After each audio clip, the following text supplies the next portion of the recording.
नमस्कार, मैं पूजा सैनी। आप देख रहे हैं न्यूज़ 21 टीवी एवं पॉजिटिव न्यूज़। आज हमारे साथ मौजूद हैं धौलागढ़ के वार्ड नंबर 10 से पार्षद पद के भावी उम्मीदवार ठाकुर नरेश जी। हम इनसे पूछेंगे अपने वार्ड के अंदर किस समस्याओं को सुलझाने का काम करेंगे। सर, पॉजिटिव न्यूज़ में आपका स्वागत है। सर, आप यहाँ पर आए, आपका बहुत बहुत धन्यवाद। स्वागत है आपका। आप पूछिए, क्या पूछ रहे हैं? सर, आप अपने वार्ड में किन समस्याओं को सुलझाने का कार्य करेंगे? सर, जो मेरा वार्ड है 10 नंबर, पहले तो मैं इसका आपको थोड़ा भौगोलिक एरिया बता देता हूँ। वार्ड नंबर 10 का ये कहाँ पर है। वार्ड नंबर 10 जो हमारा कैंप है, उसके बराबर जो नाला है, नाले के बराबर फामल विहार, उससे इधर आपका ये फूल विहार आ जाएगा, फिर ओमेक सिटी फेस 1, और उसके बाद ये धौलागढ़ पंचायत, और उधर ये कुफलीपुर की दोनों पंचायतें, 1 नंबर और 2 नंबर, और इधर पटवारी कॉलोनी है। और आपके कोर्ट के आगे जो मकान बने हुए, वहाँ पे कुछ बघेलों के मकान हैं, कुछ नाइयों के हैं, कुछ हरिजनों के हैं, और ये डीएवी के बराबर जो कालीन बसी हुई है। हमारा वार्ड लगभग ये 3 किलोमीटर एरिया में फैला हुआ है। हमारे वार्ड में सभी जातियों के लोग रहते हैं। ठाकुर भी हैं, ब्राह्मण भी हैं, बघेल भी हैं, हरिजन भाई भी हैं, मुसलमान भी, गुजर भी हैं, मुसलमान भी हैं। सभी बिरादरियों के लोग हमारे वार्ड में रहते हैं। सर, आप अपने वार्ड में किन समस्याओं को सुलझाने का काम करेंगे? सर, आप मैं अपने वार्ड में, अगर ईश्वर की इच्छा पे सभी लोगों ने सहयोग दिया, अगर मैं पार्षद बना, तो अपने वार्ड में हमारे जो भी ये 3-4 गांव है, धौलागढ़, दोनों, कुफलीपुर, फूल, फामल विहार, सबसे बड़ी समस्या इसमें यही है कि एक तो रास्ते टूटे हुए हैं, रास्ते सारे बनवाए जाएंगे, और जो पानी का निकास है, वो पानी का निकास कहीं पर भी कोई परमानेंट नहीं है। धौलागढ़ में भी परमानेंट नहीं है।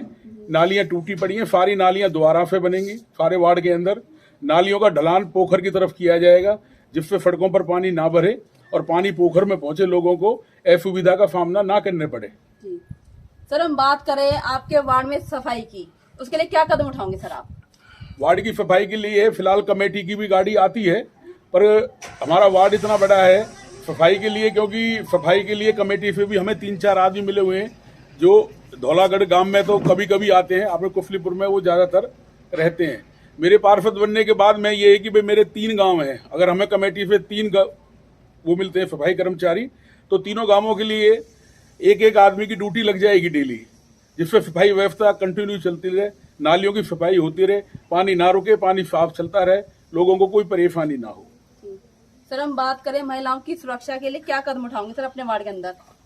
महिलाओं की सुरक्षा की जहां तक बात है, महिलाओं की सुरक्षा के लिए तो पार्षदी से पहले भी हम लोग सरपंच रहे, या बाद में भी कोई भी आदमी, हमारा गांव में ऐसा है, हमारे यहाँ धौलागढ़ के अंदर तो कोई किसी प्रकार की महिलाओं के साथ कोई छेड़ाखानी, रफाकफी कुछ नहीं होती, पर कहीं कहीं हो जाता है। बच्चे पढ़ने जाते हैं शहर में, वहां भी हो जाता है।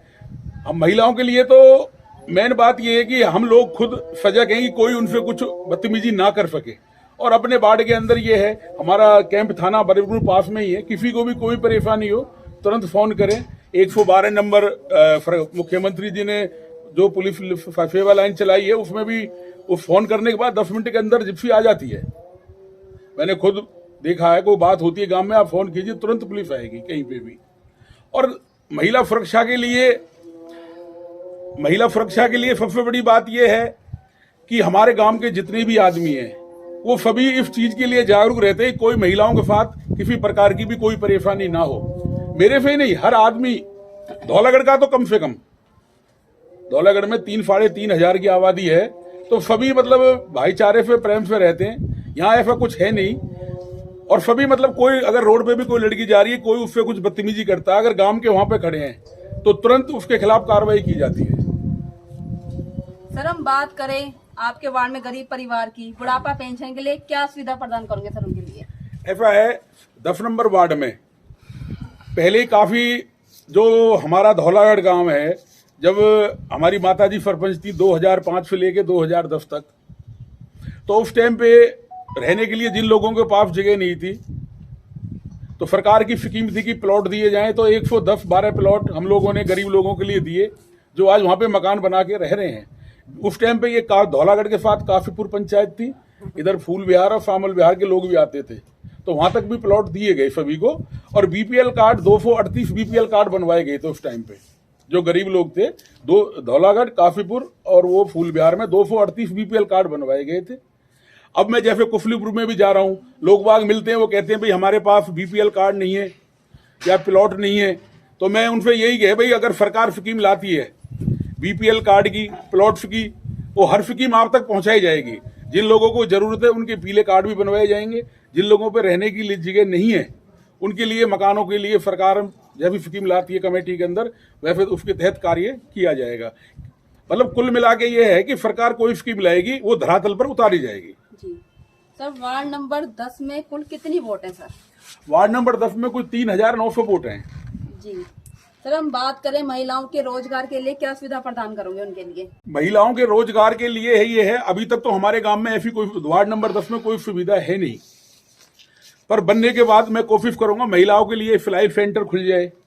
आजकल सरकार भी ग्रुप में लोन दे रही है बैंक से, भाई महिलाएं ग्रुप बना ले। हमारे गांव में कुछ ले भी रखा है, अपने जो भी 3-4 गांव है वार्ड नंबर 10 में, उनके लिए सिलाई सेंटर खुलवाए जाएंगे, या महिलाओं के लिए लोन दिला के वो अपना कोई रोजगार करना चाहे उस बारे में बैंकों से बात करके उन्हें लोन दिलाया जाएगा, जिससे अपना वो काम कर सकें, अपना रोजगार पा सकें। आजकल क्योंकि छोटे छोटे बहुत काम चल रहे हैं, छोटे जैसे कोई भगवान श्री कृष्ण जी हैं, उनके मुकुट का काम चल रहा है बनने का, लोग बात कर रहे हैं गांव में। और भी बहुत से काम हैं जो महिलाएं अपने घर पर रह के कर सकती हैं और अपने 8 से 10 हजार रुपए महीने वो कमा सकती हैं। सर, हम बात करें बच्चों की और युवाओं की, उनके लिए सर अपने वार्ड में क्या करोगे जो उनको काफी खेल कूद के लिए परेशानी ना हो, कहीं बाहर जाना ना पड़े सर उनको? अच्छा, बच्चों और युवाओं की बात यह है कि जो हमारा ये गांव है धौलागढ़ या कुफलीपुर, हमारे दोनों हैं। पहली बात तो ये है कि स्कूल है, स्कूल के अंदर ही जगह होती है, पर स्कूल भी आजकल जगह थोड़ी होती जा रही है, तो उसमें छोटे बच्चे तो खेल सकते हैं। और बड़े बच्चों के लिए तो कोई सरकार अगर जगह देती है, पंचायत की या कमेटी जगह देती है, तो उसके अंदर उनके खेलने कूदने की, क्रिकेट की सुविधा हो सकती है, फुटबॉल की हो सकती है, कबड्डी की हो सकती है, सरकार जगह देके अगर बनवाती है तो मैं तो पूरी कोशिश करूंगा बच्चों के खेलने के लिए व्यवस्था की जाए। और जो बच्चे हैं, जो गरीब बच्चे हैं, उनके लिए भी पढ़ने की व्यवस्था की जाए। हालांकि सरकार ने सब कुछ कर रखा, राशन भी देती है गवर्नमेंट स्कूलों में। और एक हमारा जो ये धौलागढ़ गांव का जो स्कूल है, ये धौलागढ़ काफीपुर, ये सभी दोनों गांवों के बीच में यही एक स्कूल है। ये मेरे पिताजी ने बनवाया था, दादाजी के गुजरने पे सन 1975 में। मेरे पिताजी श्री अजीत सिंह जी पूर्व सरपंच रहे, उन्होंने बनवाया था 1975 में। 2 एकड़ जमीन हमने स्कूल के लिए डोनेट की थी, अपनी पर्सनल जमीन और अपनी पर्सनल पैसे से ही पुरानी जो बिल्डिंग बनी हुई है वो बनवाई थी। तो अब ये है, क्योंकि 8वीं तक का स्कूल है, लड़कियां कई बार ऐसा होता है कि शहर में नहीं जाती हैं, माँ बाप नहीं भेजते हैं, पुराने ख्यालात के हैं। तो मैं सरकार से यही दरखास्त करूंगा कि भाई हमारे गांव का जो स्कूल है वो 10वीं क्लास तक कर दिया जाए, जिससे बच्चे भी पढ़ सकें और लड़कियां हैं वो 10वीं तक तो कम से कम पढ़ ही सकें। सर, वार्ड नंबर 10 के क्षेत्रवासियों से कोई अपील करना चाहते हो सर आप? वार्ड नंबर 10 के क्षेत्रवासियों से मेरी यही अपील है कि सब लोग मिलजुल कर रहें, प्यार से रहें, हर सामाजिक कार्य में सहयोग दें, एक दूसरे पे भाईचारा बनाए रखें और सही के साथ रहें। सर, हम बात करें वार्ड में, जैसे कि आपने बताया आपके गांव में हर बरादरी के लोग हैं, कुछ ऐसे भी लोग हैं जो काफी गरीबी रेखा से काफी नीचे हैं, तो सर उनके लिए वार्ड में क्या मेडिकल से क्या सुविधा मुहैया कराओगे? क्या शिक्षा के स्तर को, आपने बताया कि स्कूल को हाई स्कूल तक ले जाना चाहते हैं, तो सर हम बात करें स्वास्थ्य की, तो स्वास्थ्य में सर क्या आप अपने वार्ड में कोई ऐसी डिस्पेंसरी टाइप में कुछ कराना चाहेंगे सर अरेंजमेंट, जिससे उनको सुविधा ना हो? हाँ, ऐसा है स्वास्थ्य के बारे में, जहाँ पर आप बैठे हो जी, यहाँ पे गवर्नमेंट जो सिविल हॉस्पिटल है वो ओनली 1.5 किलोमीटर है जी, वो खाली यहाँ पे 1.5 किलोमीटर है, पलवल का जो सरकारी अस्पताल है। और यहाँ पर जो आशा वर्कर है, आशा वर्कर समय समय पर अपना काम करती रहती है। अब जैसे कोरोना के ही टीके लगे, उन लोगों ने लगवाए अपना इंतजाम करके। डिस्पेंसरी क्योंकि शहर के नजदीक होने के कारण 1-2 बार मैंने जिक्र भी किया, तो बोले जी आपका जो गांव है वो इतनी नजदीक है गवर्नमेंट हॉस्पिटल में कि एक्स्ट्रा डिस्पेंसरी खोलने की कोई जरूरत ही नहीं है, 5 मिनट में आप हमारे पास आ जाते हो। तो डिस्पेंसरी की है। और आगे गवर्नमेंट अगर कहती है भाई कोशिश करूंगा मैं खोलती है, तो गांवों के लिए, गांवों में अपने कुफलीपुर गांव है, धौलागढ़ गांव है, अपने डिस्पेंसरी खोलने के पूरे प्रयास किए जाएंगे। और इसके साथ साथ एक चीज है मेरे दिमाग में, जो पशु है हमारे गांव के, पशुओं का यहाँ पे कोई नहीं है। धौलागढ़ के अंदर तो है नहीं, इधर रहराने में है, टीकरी में है। पशुओं के भी डिस्पेंसरी खुलने में यही प्रॉब्लम है। जो हमारे यहाँ के पशुओं के सर्जन है, उनसे बात हुई थी मेरी, तो उन्होंने यही कहा जी 3 किलोमीटर अगर आपका काम दूर होता तो हम पशुओं का अस्पताल छोटा सा खोल देते, पर आपका 3 किलोमीटर के अंदर है कुफलीपुर और धौलागढ़, तो इसलिए गवर्नमेंट की स्कीम नहीं है। अगर गवर्नमेंट आगे स्कीम लाती है तो पशुओं का अस्पताल भी खुलवाया जाएगा, बच्चों के लिए, गांव के युवकों के लिए, महिलाओं के लिए डिस्पेंसरी भी खुलवाई जाएगी। वार्ड नंबर 10 में अगर कुछ लोग मौजूद हैं, इनसे ही पूछेंगे कि ये ठाकुर नरेश जी को क्यों जिताना चाहते हैं। सर अपना नाम बताइए सर। जी मेरा नाम हरचंदा है जी। कहाँ से सर आप? हम धौलागढ़ से ही है जी। सर क्यों जिताना चाहते हो इनको? हम इनको ऐसे जिताना चाहते हैं जी, ये हमारी हर उसमें काम आते हैं जी। कोई रात को, बिरात को, कोई आफत आ जाती है गाँव पे, यही बीच में पड़ते हैं गाँव में जी। यानी कि आपके साथ कंधे से कंधे मिलाकर कंधे, चलते हाँ हैं। कंधे से कंधे मिला के चलते हैं जी। सर आप बताइए आपका नाम? किशोर लाल है जी। कौन से, कहाँ से हो सर आप? यहाँ से धौलागढ़ से। क्यों जिताना चाहते हो ठाकुर नरेश जी को? यहाँ हम लोग जिताना चाहिए, हमारे सब काम आवे जी। कोई कमी ना छोड़े हमारे लिए जी। अब तक कोई काम करवाया इन्होंने आपका? यानी जी बहुत काम करवाए जी। बता सकते क्या क्या काम कराए इन्होंने? हाँ बता सकें जी बताइए। यानी हमारी सड़क बनवाई जी। और भाई मतलब और नाली पाली भी बनवाई है जी। मतलब यानी काम करने में कोई कमी ना छोड़ी जी, प्लाट भी कटवाई है, इनके पिताजी के नाम हाँ। देते हुए प्लॉट। अगर कोई कमी ना छोड़ी जी। जी। इसलिए आप जिताना चाहते हो इनको हाँ। कि आपके साथ कंधे से कंधे मिलाकर जरूर चलेंगे। ऐसे ही है जी। जी। आप बताइए सर। हम ये जिताना चाहते हैं, बढ़िया आदमी है, जी। कंधे से कंधा चलने वाला आदमी है और सब काम करे। हमें भी प्लाट दिया है, जी। ठीक है, और यहाँ जी के सब ये नालियों के इनके सब काम करवाए इन्होंने जी। और सड़क भी बनवाई है, सब काम करे इन्होंने। जी। सर हर आप दुख में, बताइए। हर साथ में संग देने वाले आदमी। जी। सर आप बताइए। जी। जी। भाई साहब को जिताना चाहते हैं, सफाई भी है गांव में, जी। बढ़िया रोड है जी, नलिया भी बढ़िया बनी हुई है जी। इस बार। जी। और भी तो खड़े हैं, उनको क्यों नहीं जिताना चाहते? वो जी जो पहले देखे हुए हैं हमने, जी। वो आज तक काम नहीं हुआ हमारे, जी। कुछ भी नहीं हुआ, वो देखने ही नहीं आया आज तो आज तक वो देना है गाँव में। तब ये बताओ, जो पहले पार्षद रह चुका है उसने काम करवाया नहीं करवाया? यहाँ तो कोई देख नहीं नहीं आया करवाए। है। देखने तक नहीं आया। अब ये तो हमारा आप आदमी बताइए है सर। जी। अपना नाम?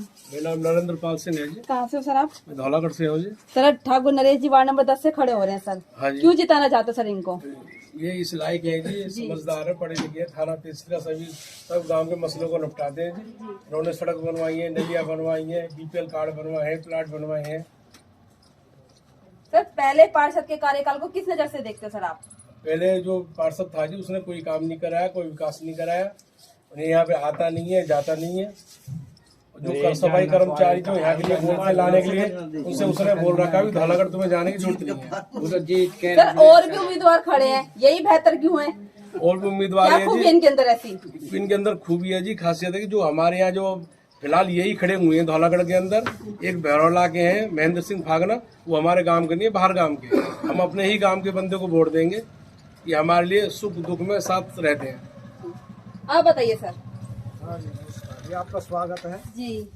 सर अपना नाम बताइए। मेरा नाम विजय कुमार है, जी। धौलागढ़ से हूँ। जी। सर एक खूबी बताइए नरेश ठाकुर जी में जो आपको सबसे ज्यादा पसंद है।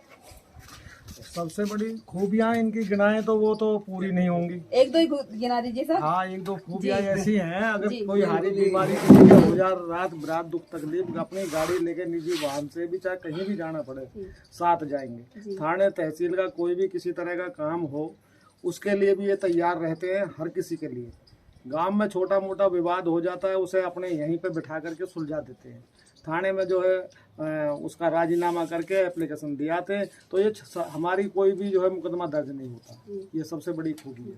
जो पूर्व पार्षद हैं उन्होंने काम करवाए नहीं करवाए? जी, वो पूर्व पार्षद जो है वो 5 साल उनको होते आ रहे हैं, लगभग ज्यादा हो गए। एक बात बताओ, जो धौलागढ़ है, धौलागढ़ कैसे पड़ा इसका नाम? नाम ऐसा पड़ा जी, हमारे यहाँ से धौलागढ़, अजीत सिंह धौलागढ़, अजीत सिंह के नाम से धौलागढ़ बना है जी। सन 47 से बसा हुआ गाँव है। हमारी पैदाश यहीं की है, 73 साल की उम्र हो गई है। इन्होंने सारी जगह दी, इन्होंने ही बचाया और हमारे हर दर्द में संग होते हैं जी। इसलिए इसका गांव का नाम धौलागढ़ पड़ा। और हमेशा हमारे कंधे से कंधे में काम करवाए हैं इन्होंने? हाँ, सारा काम करवाया। क्या क्या काम करवाए हैं सड़क बताइए। बनवाई है। जी। नालियाँ बनवाई हैं जी। और पंचायत में प्लॉट भी दिलाए, लाइट लगाई है अपनी जेब से। जी। आज तक पार्षद ने ना लगाई, जी। ये काम कर। जी। सर एक बार आप हाथ खड़े सब बताइए, जो पूर्व पार्षद से काम करवाए नहीं करवाए, एक बार हाथ खड़े करके बता दीजिए। किसी ने काम नहीं करवाए? जी। हमें ठाकुर नरेश जी ने हमें बताया कि इन सबसे ज्यादा महिलाओं के लिए रोजगार अवसर प्रदान करेंगे। और उन्होंने पूर्व पार्षद, हमने लोगों से ही पूछा कि पूर्व पार्षद ने इन्होंने कोई भी काम नहीं करवाया। बहुतों ने तो पूर्व पार्षद की शक्ल भी नहीं देखी, ना उनका कभी हालचाल पूछा। अगर आपको हमारी वीडियो अच्छी लगी तो लाइक और शेयर करना ना भूलें। सरपंच साहब, एक सवाल आपसे मैं पूछना चाहूँगा। जैसा कि गांव वालों से हमें पता चला है कि आप एक बहुत अच्छे समाज सेवी हैं, तो यहाँ आप तो पूर्व पार्षद भी नहीं है, तो ये किस तरह अपने लोगों की सेवा का जो बीड़ा उठाया है, ये क्या सोच रखते हैं आप अपने गांव वालों से, और हमसे साझा कीजिए सर। मेरी सोच ये है, सबसे पहले तो मैं यही कहना चाहूँगा कि मेरे शुरू से ही समाज सेवा की मेरे मन में रहती है। मेरे पापा जी थे, परिवार, हमारा सारा परिवार शुरू से ही समाज सेवा करता आया है। कोई आज नई बात नहीं है। जब मम्मी जी सरपंच थी, जब भी समाज सेवा थी, उससे पहले भी जब यहाँ कुछ भी नहीं था, 1947-48 की पिताजी बताते हैं, जैसे दादाजी, जब भी मतलब जो भी कोई काम होता था गांव बस्ती का, वो किया जाता था हर कोशिश करके। अब तक आपने जो काम कराए हैं अपने आर्थिक कोष से कराए हैं, उसमें सरकार से कोई आपको किसी तरह का मदद मिली नहीं है? नहीं, सरकार ने मदद दी है जी। ये सड़कें बनवाई है मैंने। जब सीवर लाइन डली थी तो खोद के काम 2.5 साल तक ऐसे ही पड़ा रहा बेकार। तो सरकार से मुझे मदद मिली। हमारे यहाँ पर हमारे विधायक है दीपक मंगला जी, जो बहुत अच्छे आदमी है, उनसे मैंने मुलाकात की। उन्होंने अधिकारियों को फोन किया, उनके सहयोग से और गांव वालों को सहयोग से मैंने यहाँ की सारी सड़कें दोबारा से, टोटल जितना धौलागढ़ है सभी की नई सड़कें दोबारा से बनी है। और नालियां भी पूरी तो नहीं बनी है, कुछ नालियां भी बनी है। जैसे उनसे हम मदद की उम्मीद करते हैं, गांव वाले सब वो हमारी मदद करते हैं जी। और कुछ मैंने अपने यहाँ पे कई होते हैं, जैसे आपका छोटा मोटा कोई काम होता है, मैं कर सकता हूँ भाई अपनी पॉकेट पे, पर्सनल फंड पे, तो मैं वो भी करवा देता हूँ, छोटा मोटा, ज्यादा बड़ा तो नहीं, जिससे गांव के कोई विकास कार्य में दिक्कत ना आए। आप ये कह सकते हैं गांव के विकास कार्य में अगर आप सहयोग की हम बात करें तो यहाँ के जो प्रेजेंट विधायक हैं दीपक मंगला जी, आपको पूरा सहयोग मिलता है प्रशासन से? मुझे पूरा सहयोग मिलता है जी। जैसा कि आप सबने विस्तार से सुना, अभी तो ये पार्षद बने भी नहीं, इन्होंने पहले से ही काफी कार्य करवाए हैं। जैसे हमने लोगों से ही बात करी, सड़कों को लेकर, नालियों को लेकर, सफाई व्यवस्था को लेकर, और इन्होंने लोगों के साथ कंधे से कंधा मिलाकर भी कार्य करा है। और जब ये पार्षद बन जाएंगे, लोगों की उम्मीदें इनसे बहुत हैं। अगर आपको वीडियो अच्छी लगे तो लाइक और शेयर करना ना भूलें।